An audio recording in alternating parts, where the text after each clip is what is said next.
Writing in Irish is very different to writing in English. Irish has been the language of the dispossessed, and the literary tradition in Ireland is very broken. The poets, who were mostly male, were cast adrift, if you like, at the start of the 17th century and became wandering poets dependent on the charity of strangers. And poetry, that is reflected in Irish 18th century poetry. But by the end of the 19th century, very little was being written in Irish, and that's when the revival started.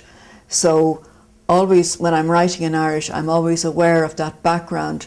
There isn't like writing in English, for instance, where you can go right back and you can trace all who went before Shakespeare, Tennyson, all the great poets. They all sort of come along in a line, one after the other, whereas there's a huge breach in Irish. And certainly as a woman, there's a huge gap, because there's very little that was written by women, because most of what was written by them was part of the oral tradition, and a lot of that has been lost. Most women were illiterate, so it was never written down in the first place.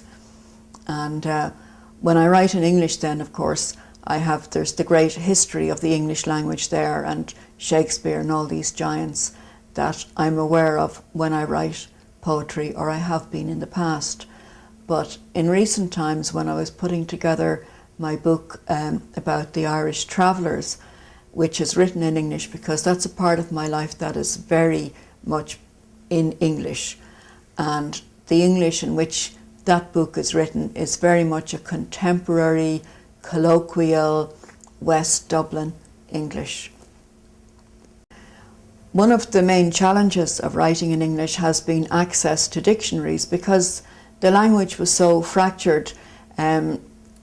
Contemporary words were unavailable and many words had gone out of usage.